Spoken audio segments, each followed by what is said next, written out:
गुरुर ब्रह्मा गुरुर विष्णू गुरुर्देवो महेश्वरा गुरुर साक्षात परब्रह्म तस्मै श्री गुरुदेव. आपण दररोज इथे येतो कारण आपल्याला आपल्या जीवनात ट्रान्सफॉर्मेशन हवं आहे. आणि ट्रान्सफॉर्मेशनचा फॉर्म्युला तुम्हाला माहिती आहे. Discipline plus consistency plus mindset is equal to transformation. आणि दिस इज प्युअर सायन्स. हा काय नुसतं बोलाचाच बात आणि बोलाचीच कळी नाही. ये गणिताचा जसा फॉर्म्युला असतो तसा हा फॉर्म्युला आहे. आणि मला माझ्या जीवनात करंट सिच्युएशन मधून डिझायर्ड सिच्युएशन पर्यंत पोहोचायचं.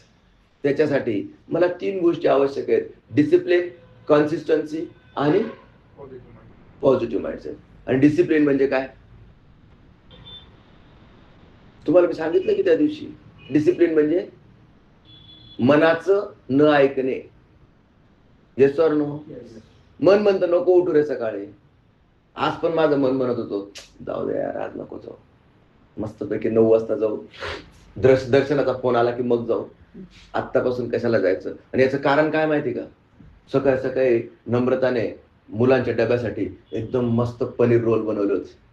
त्याचा सुगंध सगळीकडे दरवळत होता आणि तो सुगंध मला आकर्षित करत होता की यार खाऊनच घ्यावा. नम्रता म्हणे काय जीव जाऊन वागतायत तुम्ही, घ्या की खाऊन. मग मी चव घेतली, मस्त होता. म्हटलं माझ्याकरता दुपारी ठेव, मी दुपारी जेवणाबरोबर खाईन. विषय लक्षात आला की नाही. याला म्हणतात 200% आयुष्य जगणं. 200% आयुष्य जगणं. मी पनीर रोल खाणं सोडणार आहे का.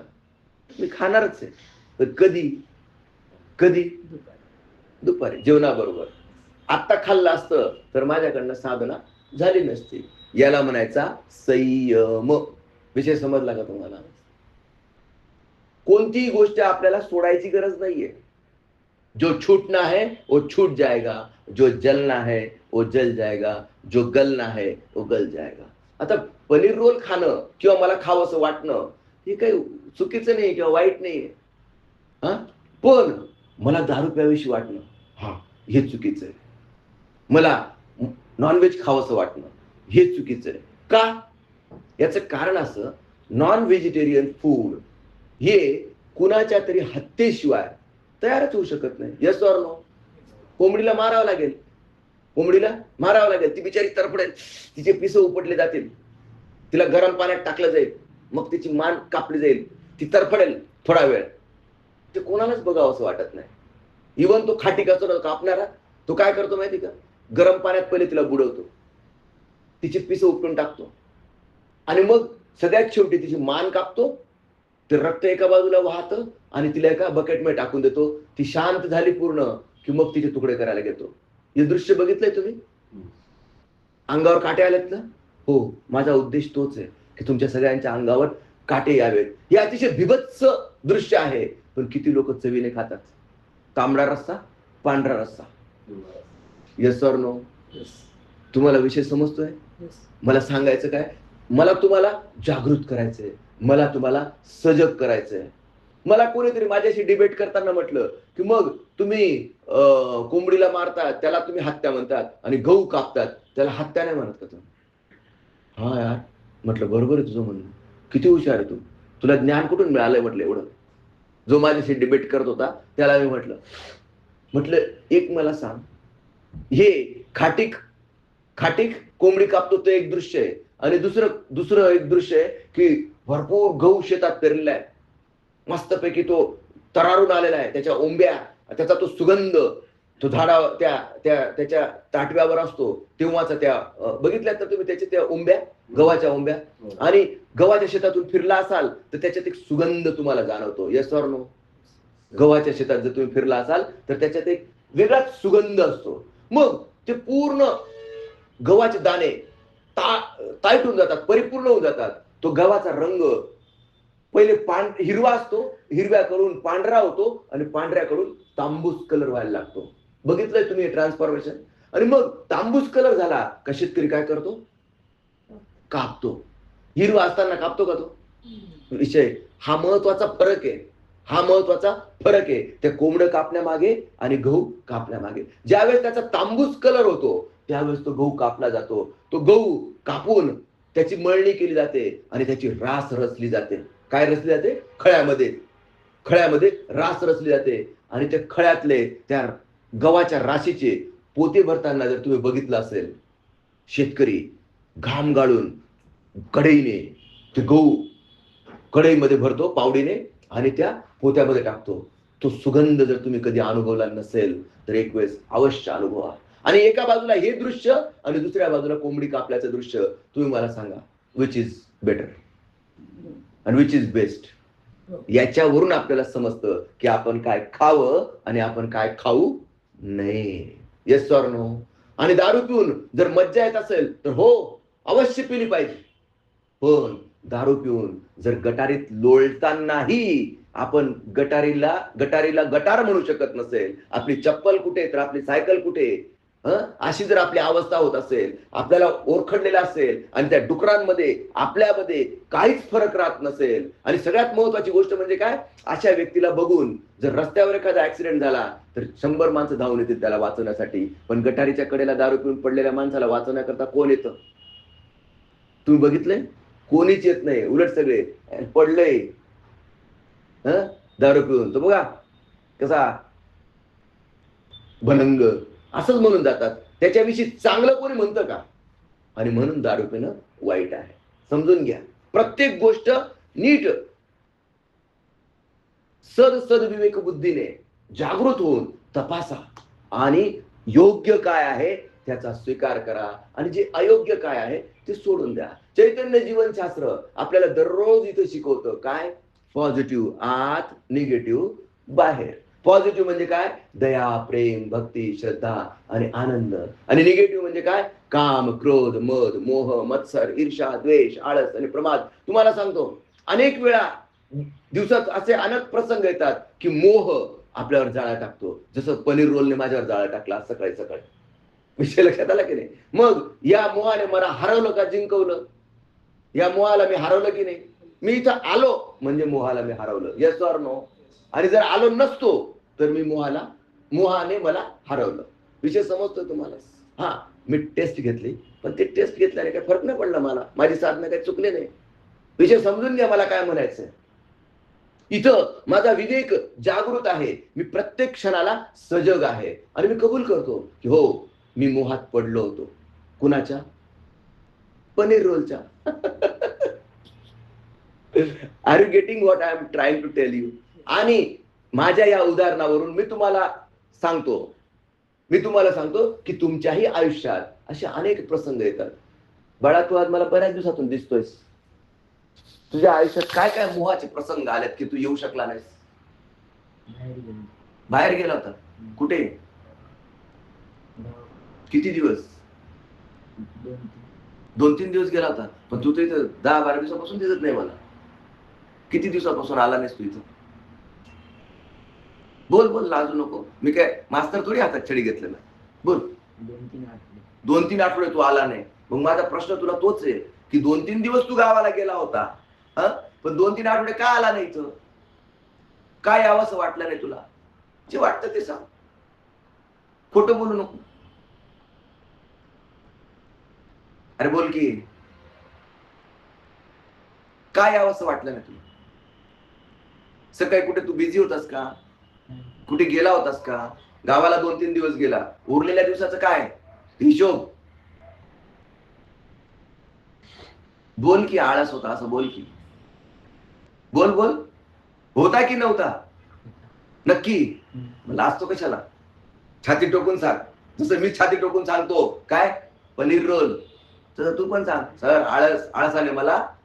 आळसाने मला जिंकलं, मी हारलो. ठीक आहे, पण तुला सांगू का, तू आज आला येईनच आहे थोडके.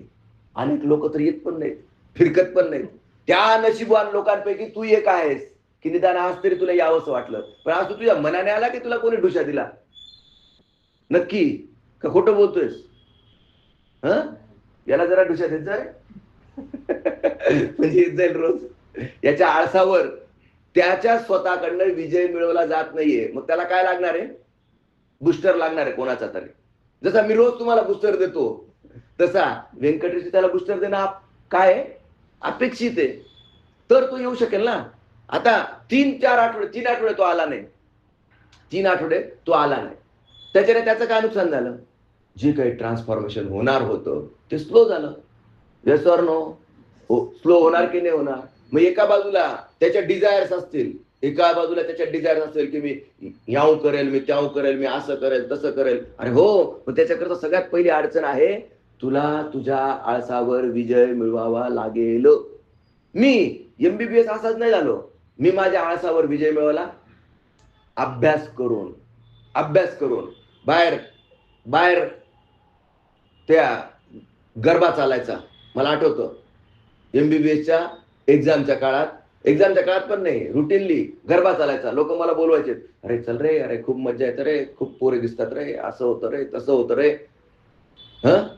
माझेच मित्र म्हणायचे, चल रे जाके आएंगे, 1 घंटा जाके आएंगे, क्या होगा, चल. ते कोणतं गाणं असतं ते, मला ते आता आठवत नाही, पण ते पंछिडा ओ पंछिडा असं कुठलं तरी ते गाणं असतं ते. आणि आमची रूम होती ना, त्या रूम पासून 1.5 किलोमीटर अंतरावर ते वाजत असेल. खूप आकर्षित करायचं ते गाणं मला, खूप आकर्षित करायचं यार, जावं काय माहिती.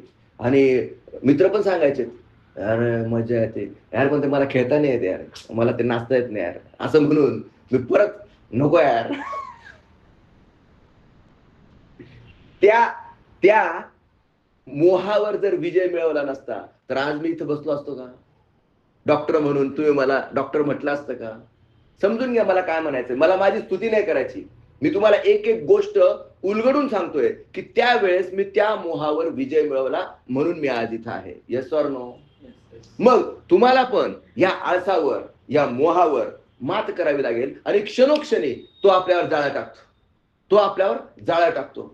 आपण आपला आत्मानुआत्म जागृत ठेवला पाहिजे. आणि जर आपण जागृत असू तर आणि तरच आपण योग्य निर्णय घेऊ शकतो. आपण जर झोपलेला असेल, चलताय रे, जाऊन ये रे, उद्या करू रे, मग अटेम्प्टवर अटेम्प्ट आणि मग 10 वर्षाचं काम 15 वर्षात. बरोबर? Yes or no? हे काही रॉकेट सायन्स आहे का? मी 10 वर्षाचं काम 10 वर्षातच केलं. 2008 मध्ये मी मेडिकल प्रोफेशन मध्ये एंट्री केली, 2020 मध्ये मी मुक्त झालो.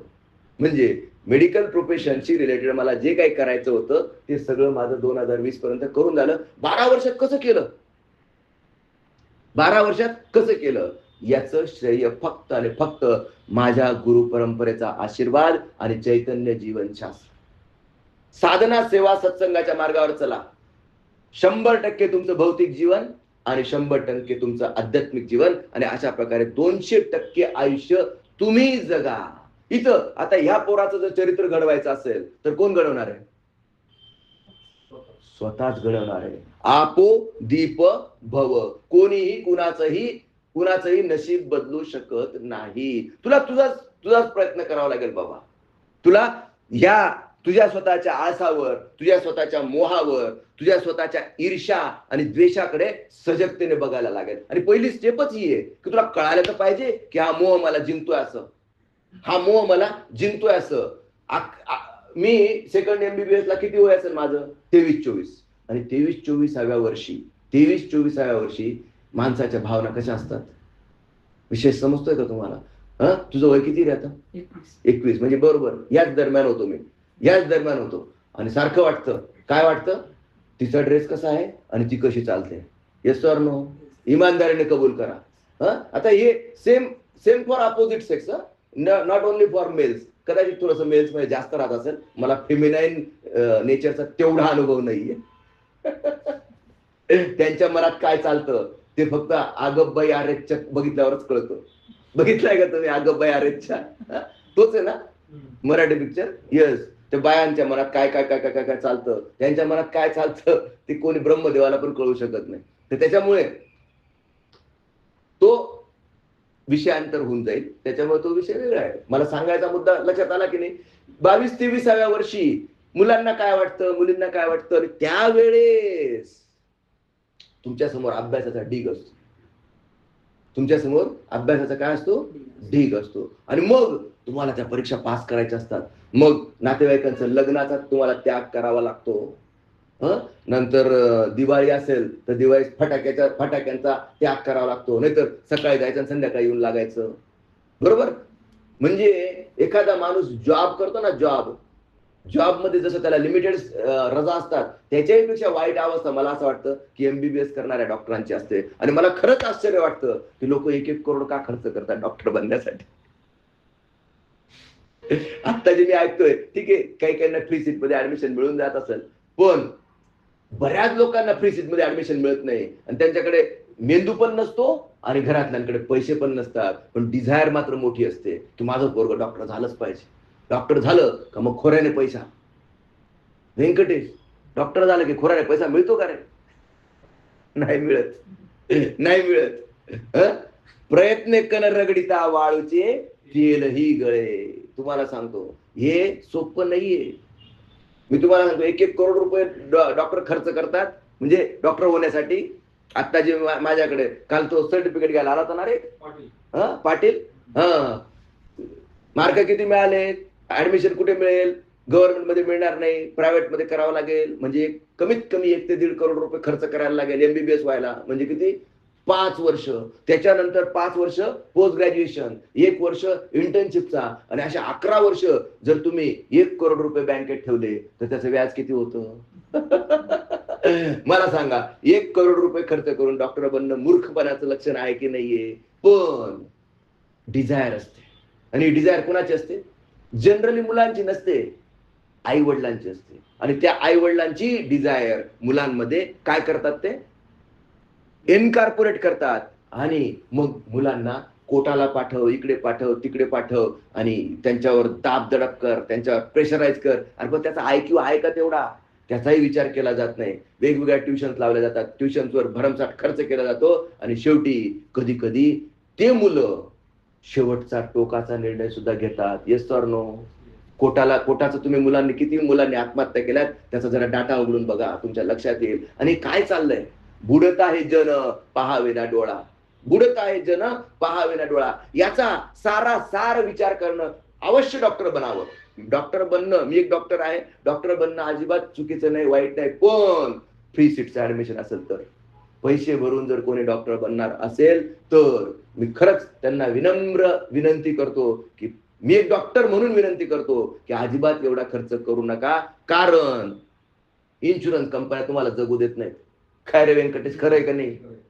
इन्शुरन्स कंपन्या जगू देत नाही. आणि आणि भारतातली गरिबी तुम्हाला श्रीमंत बनवू देत नाही. तुमच्या आजूबाजूचे लोक जर गरीब असतील तर ते तुम्हाला काय पैसे देणार, कसे पैसे देणार? हॉटेलचं, वर्मा सर, तुम्ही 3 स्टार हॉटेलमध्ये जर गेलात, 3 स्टार हॉटेलमध्ये जर गेलात तर तुम्हाला एका दिवसाचं किती चार्जेस असतात? 10,000 नसतील माझ्या मते, 5-1 हजार असेल 3 स्टारला. 10,000 तुम्ही जरा जास्त हायफाय 5 स्टार सांगितलं तुम्ही, एका दिवसाचं. ओके, त्याच्यात तुम्हाला काय मिळतात फॅसिलिटीज? एक टीव्ही असतो, बरोबर, नंतर ते गरम चहाची किटली असते, रूम मधल्या फॅसिलिटीज सांगतो बरं का. असला तो फ्रीज असतो, त्या फ्रीजचा आपण काही उपयोग करत नाही एका दिवसाकरता. ओके, आणि मऊ गादी असते, स्वच्छ अंथरूण असतं. ओके, हे साधारण 3 स्टार हॉटेलच्या फॅसिलिटीज असतात. आणि त्यांचं जे ऍव्हरेज रूम रेंट असतं एका दिवसाचं ते 5,000 रुपये असतं, 4,500 ते 5,000 रुपये. असं माझं ऑब्झर्वेशन आहे. तुम्ही मला सांगा, हॉस्पिटलमध्ये इंजेक्शन दिले जातात, सलाईन लावलं जातं, जीवाशी खेळलं जातं, त्या काय म्हणतात त्याला, सिरियस इंजेक्शनचा वापर केला जातो, त्याच्यासाठी ट्रेन स्टाफ लागतो. हॉटेलमध्ये ट्रेन स्टाफची आवश्यकता नसते. कोणी लुंग्या सुंग्या सामान उचलायला एक वेटर असला आणि एक हमाल असला की झालं, बरोबर की? त्याला फक्त गुड मॉर्निंग आणि गुड आफ्टरनून म्हणता आलं पाहिजे व्यवस्थित, की झालं. आणि तरी हॉस्पिटलचं बिल किती असतं? हॉस्पिटलचं बिल एका दिवसाला किती असतं व्यंकटेश, किती असतं रे? 4,500 रुपये. मग मला तुम्ही सांगा, कोणतं जास्त रिस्की आहे आणि कोणतं जास्त सोपं आहे? हॉस्पिटल काढण्यापेक्षा हॉटेल काढा ना. Yes or no? साधं सिंपल लॉजिक आहे की नाही? असो, मला सांगायचा मुद्दा हाच आहे, इथं आमूलाग्र बदल होण्याची आवश्यकता आहे. जे हुशार लोक आहेत ना, त्यांनी अवश्य डॉक्टर बनलं पाहिजे, पण जनसेवा हीच ईश्वर सेवा मानून जर त्यांनी सेवा केली नाही, त्याने आणि बरं काय होतं की भौतिक नियमांचं पालन करावंच लागतं. आपल्याला टॅक्स किती आलेला आहे सध्या? भरलाय का तो? वेंकी, नगर परिषदेचा भरलेला नाही, अजून आम्ही टॅक्स भरू शकलो नाही. किती आहे ती अमाऊंट? 1.5 लाख रुपये. किती महिन्यापासून पेंडिंग आहे? 6 महिन्यापासून पेंडिंग आहे. विषय समजून घ्या मला काय सांगायचं ते. हे मी माझा दुखडा तुमच्या समोर सांगत नाहीये. मी ह्या समाजाचं काय चाललेलं आहे आणि कुठे चुकतंय, कुठे चुकतंय. इन्शुरन्स कंपन्या, MJPGY, गव्हर्नमेंट आणि त्याच्यात पेइंग कॅपॅसिटी असलेले लोक, याच्यामध्ये बॅलन्स करणं म्हणजे अतिशय अवघड गोष्ट आहे. आणि ही गोष्ट जर तुम्हाला इन्व्हेस्टमेंट करून प्राप्त होणार असेल, 1 करोड रुपये खर्च करून प्राप्त होणार असेल, तर तुम्हाला आत्महत्या केल्याशिवाय पर्याय नाही. मागच्याच महिन्यात लातूरचा एक डॉक्टर होता, तुम्ही न्यूज ऐकली असेल की नाही मला माहित नाही, कार्डिओलॉजिस्ट होता. कार्डिओलॉजिस्ट, त्याची बायको ऑन्कोसर्जन, लातूरचा नाही, सॉरी, अंबेजोगाईचा. आणि कॅथलॅब काढली, 4-5 करोडचं लोन घेतलं, त्याची EMI. डॉक्टर चांगला होता माझ्या माहितीनुसार, डॉक्टर चांगला होता, सगळं व्यवस्थित होतं, सगळं चालू होतं, पण जमा आणि खर्च याची तोड मिळवणूक होत नव्हती. त्याला वाटलं पुण्याला जाऊन, आणि बायकोचं पण म्हणणं होतं की पुण्याला काय, पोरांच्या शिक्षणाचे मार्ग ओपन होतील, आपण कार्डिओलॉजिस्टने कशाला अंबेजोगाईसारख्या ठिकाणी थांबायची आवश्यकता आहे, तुम्ही पुण्यालाच जायला पाहिजे. तो विचार करायचा की पुण्याला गेलो तर पुण्याला ऑलरेडी एवढ्या कॅथ लॅब्स आहेत, कॉम्पिटिशन एवढी आहे, माझ्याकडे पेशंट्स कसे येतील. शेवटी एक बुलेचं इंजेक्शन घेऊन टाकलं, गाडीतच विषय खतम, एक्झिट. सत्य गोष्ट आहे ही, मागच्या महिन्यापूर्वी घडलेली अंबेजोगाईला. मला काय सांगायचं तुम्हाला समजतंय? You are the creator of your own destiny and you can create whatever you want to create. तुम्ही विचार बदला तरच तुमचं नशीब बदलेल. तुम्ही स्वतः आपो दीप भव. तुम्ही कोणाचंही नशीब बदलू शकत नाही. नशीब तुम्हाला स्वतः घडवता येऊ शकतं. एकदा असंच श्रीकृष्ण आणि अर्जुन मित्र होते, ते गप्पा मारत राजधानीमधून फिरत होते, आणि राजधानीतून फिरता फिरता एक भिकारी भीक मागत होता. आता अर्जुनाला वाटलं की देवा, हे सगळं तूच तयार केले ना रे, ये तुझ्या नगरी त्याचे भिकारी बरोबर नाही यार. कोण म्हणतोय असं? अर्जुन म्हणतोय श्रीकृष्णाला. बरं, लगेच त्याला वाटलं की खिशात आहेत आपल्याकडे सोन्याच्या मोहरा घेतल्यात, आणि काय रे भीक मागतो रे, हे घे चल. 10-12 सोन्याच्या मोहरा लगेच सोन्याच्या कॉइन्स कोणाला देऊन टाकले? भिकाऱ्याला. तो भिकारी एकदम खुश झाला. ओ भाई साहब, रुपये नाही, हे तर काय सोन्याच्या कॉइन्स आहेत. एकदम खुश झाला. अब तो मैं घर जाऊंगा, मस्त बंगला बांधूंगा, गाडी लूंगा, असं काहीतरी त्याच्या डोक्यात चालू झालं. कोणाच्या? त्या भिकाऱ्याच्या. आणि त्याच्या डोक्यात लगेच एक आलं, अरे हा द्वारकाधीश मला काहीच देऊ नाही का? शेजारी श्रीकृष्णाने काही त्याच्याकडे लक्ष पण दिलं नाही, निघून गेले पुढे. ते पुढे निघून गेले. अर्जुनच चांगला आहे बुवा, या द्वारकाधीश पेक्षा अर्जुनच चांगला आहे, त्याने मला एवढ्या सोन्याच्या काय दिल्यात? मोहरा दिल्यात. आणि तो असा विचार करतोय. श्रीकृष्ण आणि अर्जुन थोडेसे पुढे गेले असतील. एक चोर बघत होता, त्याने बघितलं, त्याने श्रीकृष्णाने अर्जुनाला थोडं पुढे जाऊ दिलं, याचा थोडासा पिछा केला, आणि जो कुथाडला का नाही त्याला, त्या भिकाऱ्याला कुथाडला, आणि त्या भिकाऱ्याकडून सगळं हिसकून घेतलं. 2 थोबाडीत पण दिल्यात अजून. सगळ्या त्या सोन्याच्या, आणि बसलं रडत. दुसऱ्या दिवशी परत तसंच भीक मागताना दिसलं. श्रीकृष्ण आणि अर्जुन परत रिटर्न येताना बघितलं. काय रे भिकारड्या, तुझी सवय गेली नाही का? तुला कालच मी एवढ्या सोन्याच्या मोहरा दिल्यात. तो म्हणे, अहो काय राव, तुम्ही मला पैसे दिले आणि ते मी पुढे गेलो आणि एका चोराने माझं माझ्याकडनं हिसकून घेतलंय, बघा इथं सुजलंय बघा मला. बरं होता यार, जिंदगी में ऐसा होता है, चल ये ले चल. त्याने लगेच काय काढले? हिरे काढलेत. कोणी? अर्जुनाने हिरे काढले दुसऱ्या खिशातून, आणि हे हिरे घे बाबा, पण तू तुझं नशीब बदलून घे. वा भाई साहब, अब तो मैं किसी को नहीं दिखाऊंगा. असं कुठंतरी बघून खिशात टाकले त्याने. कोणी? भिकाऱ्याने. घरी गेला, गपचूप, कोणाला सांगितलं नाही. बरेच मडके होते, त्याच्यापैकी एका मडक्यात त्याने बरोबर ते व्यवस्थित ठेवून दिलं. बरोबर. आणि आता मी मस्तपैकी कोणालाच सांगणार नाही, पहिले जाऊन बघून येतो, त्याचा रेट काढून येतो. आणि तो रेट काढायला गेला. इकडे त्याची बायको आली आणि तिला पाणी भरायचं होतं. अनेक मडके दिसत होते, पण तिने बरोबर तेच मडकं निवडलं ज्याच्यात हे ठेवलेलं होतं. बरं तिने मध्ये बघितलं पण नाही, गेली नदीवर. हिरा गेला कुठे पडून? नदीत. नदीत. आणि तिने मस्त पाणी भरून आणलं, पाणी ठेवून दिलं. त्याने बघितलं, तेच मडकं आहे.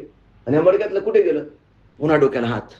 पुन्हा त्याने डोक्याला हात लावला आणि आता पुन्हा त्याच मार्केटमध्ये पुन्हा दे माय भिकाऱ्यासारखा भीक मागत होता.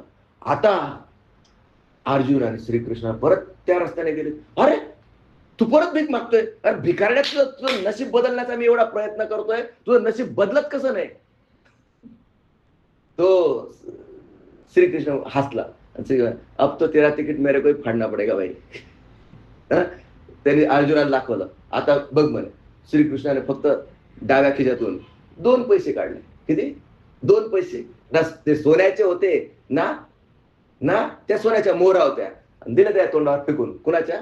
भिकाऱ्याच्या. भिकारड्या म्हणे, तुझं नशीबच असं आहे. मरे तिकडे घे, निघितून. कोण म्हटलं? श्रीकृष्ण. आणि त्या भिकारड्याने ते 2 पैसे बघितले. आधीच ते डिप्रेशन मध्ये होतं. अरे काय एवढा मोठा द्वारकाधीश आणि अरे मला काय दिलं? 2 पैसे. अरे याला काय अर्थ आहे? आणि असाच तो जवळजवळ रडत रडत रडत पुढे जात होता. त्याला एक कोळी दिसला आणि त्याच्या टोपलीमध्ये बरेच मासे होते. आणि त्या माशातला एक मासा तरफडत होता. याला लगेच त्याची कीव आली. त्या भिकाऱ्याला त्याची कीव आली. या 2 पैशात असंही काही येणार नाही. असं करूया, आपण हा मासा घेऊया आणि त्या नदीमध्ये, इंद्रायणी नदीमध्ये याला सोडून देऊ. कमीत कमी त्याला जीवदान दिल्याचं तरी पुण्य भेटेल. त्याच्या मनात हा दयाचा भाव उत्पन्न झाला. त्याने 2 पैसे त्याला दिलेत, ते घेतलेत. तो मासा घेतला आणि तो मासा जसा पाण्यात सोडला तसा त्याच्या तोंडातून हिरा बाहेर आला. ओ भाई साहब, मिल गया. तो ओरडायला लागला. कोण ओरडायला लागला? भिकारी ओरडायला लागला. तिकडून जवळ तो चोर जात होता. त्याला असं वाटलं की यार मिल गया. मला का पटकन गेला, त्याने त्या तोंड दाबलं. हे चुप, मी तुझे पैसे परत देतो, तुझ्या कॉइन्स परत देतो, पण जास्त आरडाओरडा करू नको, लोक मला मारतील म्हणे. त्या चोराने त्याच्या सगळ्या कॉइन्स परत करून दिल्या. हिरा पण मिळून गेला, कॉइन्स पण मिळून गेला. विषय समजला का तुम्हाला? पहिल्यांदा ज्यावेळेस त्याला अर्जुनाने कॉइन्स दिल्या त्यावेळेस त्यांनी स्वतः करता विचार केला होता. Yes or no? दुसऱ्यांदा ज्यावेळेस हिरा त्याला मिळाला, स्वतः करता विचार केला. पण श्रीकृष्णाने फक्त 2च पैसे दिलेत. त्याने कोणाकरता विचार केला? दुसऱ्या करता विचार केला. हा विषय महत्वाचा आहे. विचार बदला, नशीब बदलेल. विचार बदला, नशीब बदलेल. This is the moral of the story. तर या स्टोरी मधून तुम्हाला काय शिकायला मिळालं? आपो दीप भव. तुमचं आयुष्य कोणीही बदलणार नाही. तुम्हाला तुमच्या पुरुषार्थाने आणि भगवंताची कृपा आकर्षित करून घेऊन तुम्हाला तुमचं आयुष्य नक्कीच बदलता येतं, नक्कीच घडवता येतं. प्रत्यक्ष को प्रमाण की जरूरत नाही. श्री गुरुदेव दत्त.